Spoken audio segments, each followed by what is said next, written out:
Okay, Connor's Ligier. This is the car, we got that really cool Honda engine in it. There's some throttle bodies on its way with electronic actuators. So we're changing this computer to live racing, is it? Yeah, live racing, Civix.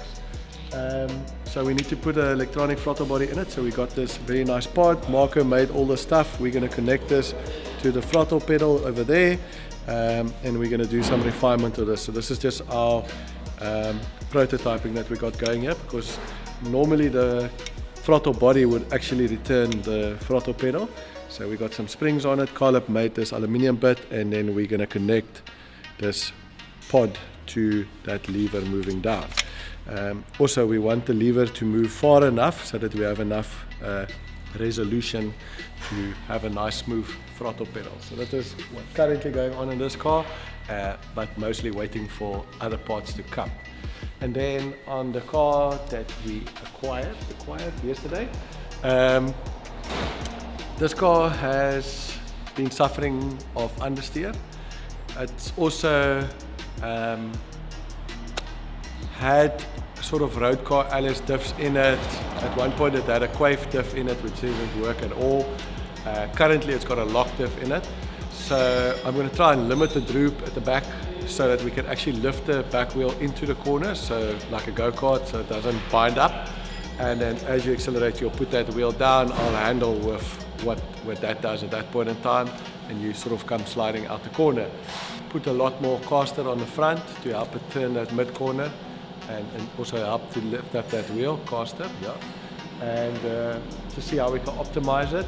And like I said, if the car doesn't sell before the next race, I'll race it at the next race. So yeah, that's where we're at on this. Gazi is just going to work his way through the setup and see how he can fiddle that.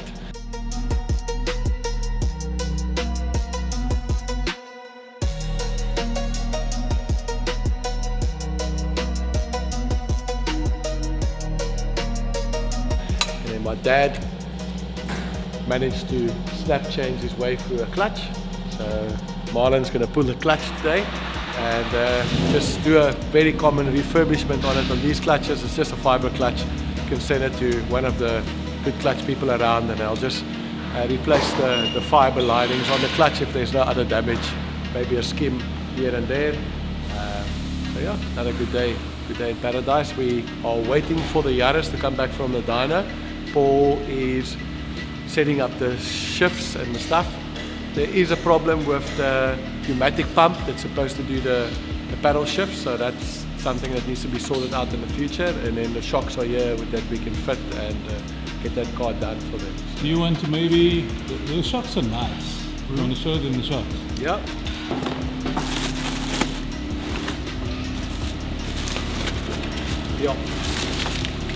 Yeah, that's insane.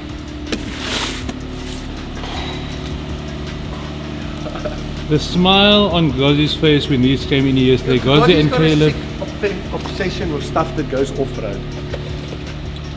I feel like it's a healthy obsession. Okay, so with my friend Marco's machine shop, which he basically does everything, anything you can think of as far as engineering goes.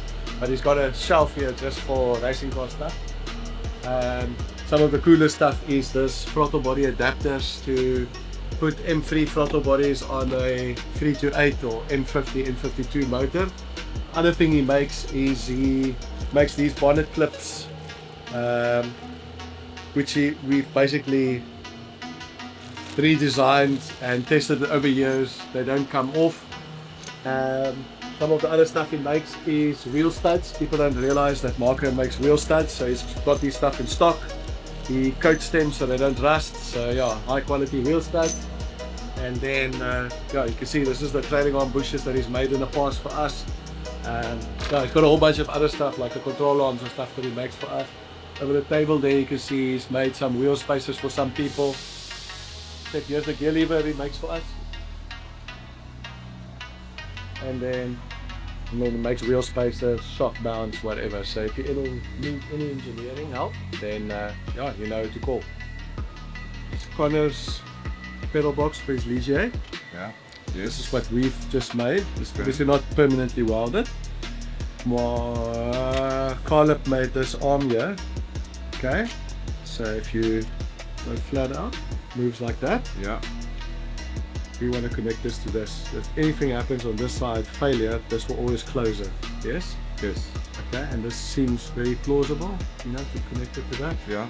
Okay, you know, and then what I want you to do here is maybe just, if you can refine this slightly, but I think if we just put tubes on here, so firstly that The springs don't move up and down on the yeah, shaft. and also it's not pushing on the very acute space. And the same here, if we just put tubes, then again the spring isn't like on the threads, just to carry it a bit better. But if you see anything that you can improve, you're obviously welcome to improve it. And then I want you to essentially connect the arm to there. Okay, which hole would you like it? Whatever makes sense. I think that's going to be too acute. So Okay. Then, you know, have to be. Yeah, do you want a little arm adjustable? Does it need to be? I think it needs to be. Would you ever want to move the arm from that hole to that hole to that hole Maybe. at any point? I don't think so. But it's on the same radius anyway. I don't think so. Okay, cool. Cool. Okay, Thank you. thank you.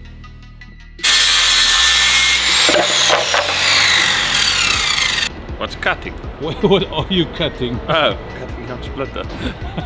Mounted to the car and we got the rough shape or the final shape of the front, so I'm just cutting it out.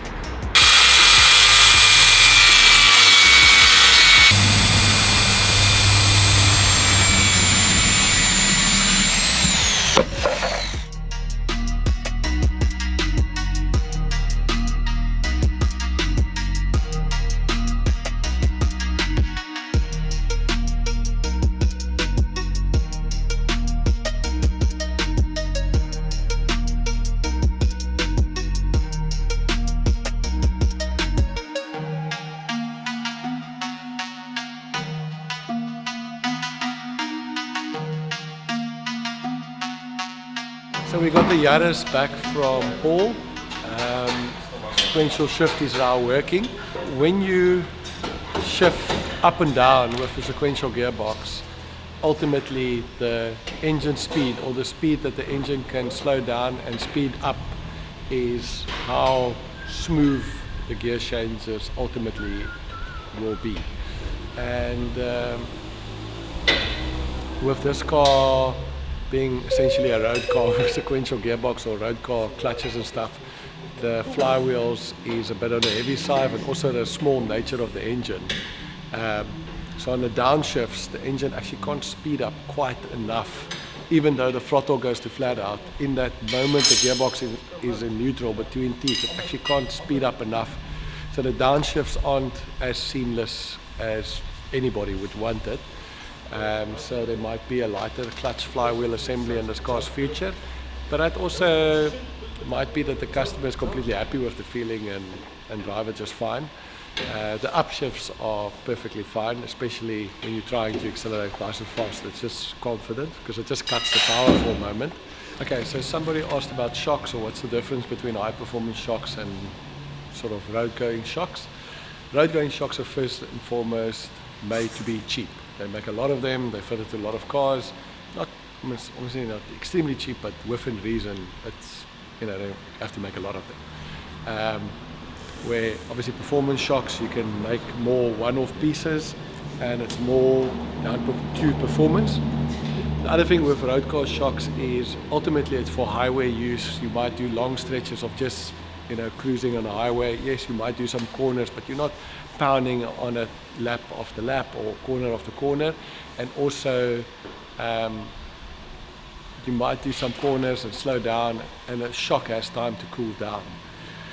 Where sort of motorsport or high performance shock absorbers will deal with the heat better. So firstly, just to talk about the heat, where does the heat come from? The heat comes from essentially when a car moves up and down. That's kinetic energy, and that kinetic energy is converted into heat energy inside the shock absorber. The piston plunging through the oil moving around, that movement is essentially converted into heat energy. So high performance shock absorbers can deal with that better. Also, this shock absorber has got this big, possibly bladder or piston moving up and down, or it's just got a bladder that looks like a balloon, and it's pressurized from the backside. And what this ensures is firstly that the whole shock absorber inside is completely filled with oil, and as the piston moves up or the shock shaft moves up, it obviously displaces oil, and that bladder will, you know, be pushed down. So you ensure to have a full shock or fully covered with oil, piston, cylinder, that sort of thing, and you have nice pressure to, in certain cases when the piston wants to move out quickly or you go over a bump, that the oil doesn't momentarily boil, or you have spots where it will boil. So then you have, like when you pull on a syringe and you pull back, you'll see like the water will boil. So that sort of stuff is why you have these extra canisters, and the shock is ultimately pressurized, and also with the travel and the size of the shock shaft. And then yeah, just the total build of a shock would be, it would be, firstly you could take it apart and change the shim stack. So the shim stack is the shims deflect when the oils move through a hole. So if you have more shims on top of each other, or the shape of the shim stack determines how it will open under what sort of speeds. It's stuff that people can change all the time, and it obviously has a bit of adjustment with the clicker. So this just meters how quickly the oil can move through there. There will be a ball and a pin, and it moves a little pin, a little ball backwards with a spring, and the same here. So like I say, I'm not a shock expert, but that is the gist of it, why you would replace your shock absorbers and try and go to the next level. So yeah, a bit more consistency, and obviously it looks cool.